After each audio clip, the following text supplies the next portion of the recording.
বর্তমানে ইসলামী আন্দোলন বাংলাদেশ নতুন ভাবে অন্য কোনো জোটে যাওয়ার এখন পর্যন্ত আর কোনো সুযোগ নেই। ভবিষ্যতে যদি সুযোগ তৈরি হয় তাহলে কি করে? অবশ্যই শরিয়া ভিত্তিক কোরআন ও সুন্নাহ ভিত্তিক আইন প্রণয়ন তারা করে এবং সুযোগ হয় তাহলে আবার হবে।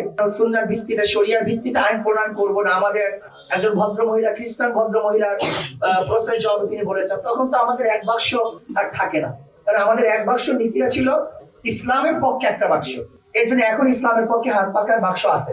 দ্বিতীয় আপনার প্রশ্ন হলো এই যে আওয়ামী লীগের ভোটাররা কাদেরকে ভোট দেবে, এই প্রশ্নের জবাব কিন্তু 5ই আগস্ট থেকে আমি দিয়ে আসছি। আমি বারবার বলেছি আওয়ামী লীগ যারা করে, আওয়ামী লীগ করার কারণে আপনার দেশের নাগরিকত্ব বাতিল করেননি, সরকার তো দেশের নাগরিকত্ব বাতিল করেনি, তাদের তো নাগরিকত্ব বাতিল করেনি। যদি তারা দেশের নাগরিক থাকে তাহলে তার নাগরিকত্ব গ্যারান্টি দেওয়ার দায়িত্ব কার? সরকারের। যদি তার বিরুদ্ধে কেস না থাকে, মামলা না থাকে, তাহলে তার নাগরিকত্বের দায়িত্ব, তাকে নিরাপত্তার দায়িত্ব সরকারের। কাজে অবশ্যই যাদের বিরুদ্ধে কেস নেই, যারা অন্যায় করে না, অবিচার করে না, যদি সে নাগরিকত্ব বাতিল না হয় তাহলে আমি মনে করবো অবশ্যই তার নাগরিকতার গ্যারান্টি এবং তাকে সুযোগ সুবিধা দেওয়ার দায়িত্ব সরকারের। নাম্বার 1। নাম্বার 2, আওয়ামী লীগের ভোটাররা কাকে ভোট দিবে? যাদের মাধ্যমে তারা নিরাপত্তা পাবে, যার মাল, ব্যবসা বাণিজ্য নিরাপত্তা পাবে, তাদেরকে ভোট দিবে।